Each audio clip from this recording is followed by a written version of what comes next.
y a très peu de compositeurs qui se sont inspirés de ce mythe pour en faire une œuvre musicale. Bien sûr, on connaît Britten avec le viol de Lucrèce au XXe siècle, mais avant lui, j'en connais 4. En étalant les 4 partitions finalement les unes à côté des autres, il fallait 4 énergies différentes, 4 personnalités qui puissent aller avec moi dans le même sens. Ce sont 4 interprètes exceptionnels. Je pense qu'il y a une énergie incroyable dans ce disque. En commençant par la cantate de Scarlatti, il fallait quelqu'un qui sache raconter une histoire, qui s'investisse énormément dans la violence, dans le parler chanté, dans l'étrangeté aussi des mélodies, des contours de la mélodie, parce qu'avec Alessandro Scarlatti, c'est jamais rectiligne, ça va toujours un petit peu dans tous les sens. J'ai tout de suite pensé que Amel Brahim-Djelloul serait l'interprète idéal pour ce genre d'expérimentation, parce qu'elle est prête à tout, elle est prête à vraiment tenter toutes les couleurs. Il fallait dans cette œuvre qu'on puisse aller du murmure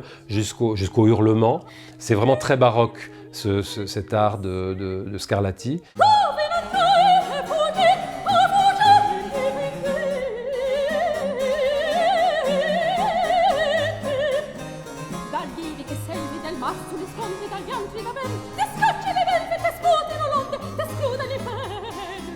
Ensuite, pour la cantate de Handel, qui est beaucoup plus lyrique, beaucoup plus épanouie, de l'ordre vraiment du bel canto, aussi bien dans les grandes phrases que dans les écarts entre les graves, les aigus, des vocalises monstrueuses, des choses vraiment extrêmement difficiles techniquement. Et là, j'ai tout de suite pensé à Karine Deshaies. J'ai pensé que Karine, qui avait une vision bien à elle et une sensation de cette continuité entre le baroque et le bel canto, d'un point de vue stylistique, d'un point de vue vocal aussi, eh bien ce serait très intéressant pour incarner cette Lucrèce-là, celle de Handel, qui est très très exigeante.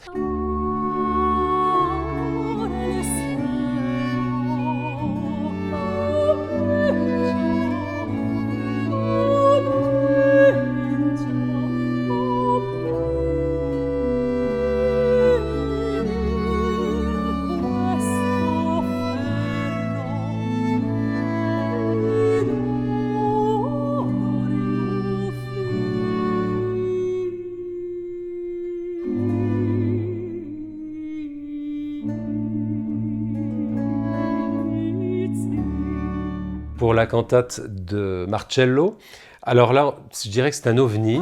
Et effectivement, si je dis ovni, j'ai tout de suite pensé à Lucille Richardot, qui est un ovni parce qu'elle a une tessiture proprement incroyable. Il fallait cette tessiture-là, c'est-à-dire quelqu'un capable de chanter une tessiture de ténor, et ça allait au sol aigu du soprano.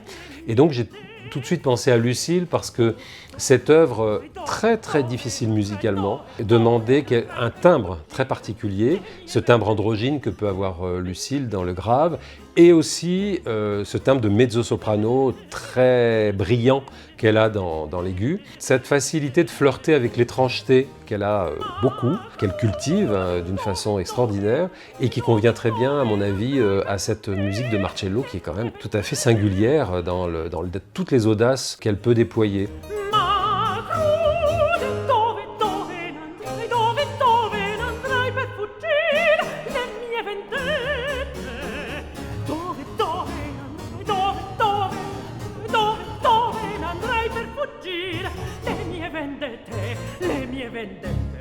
Pour finir, j'ai pensé à Sandrine Pio pour la cantate Morte di Lucrezia de Monteclair, parce que c'est vrai qu'avec Sandrine, on a beaucoup fait de musique française, de musique italienne. J'avais besoin de quelqu'un qui explore avec moi cette recherche de fusion de styles qui a lieu en France dans les années 1720, avec Couperin, mais aussi Monteclair, qui a écrit quand même pas mal d'œuvres en italien. Et puis j'avais envie de pousser cette œuvre dans plusieurs retranchements, dans des nuances infimes que Sandrine maîtrise parfaitement, et de chercher avec elle des couleurs dans la fragilité, dans la tessiture également. J'avais envie justement d'une interprète qui aille avec moi dans quelque chose qui ne soit pas seulement esthétique, mais qui aille également dans des moments extatiques, des moments de violence, des moments presque inaudibles, et on a beaucoup cherché ça ensemble.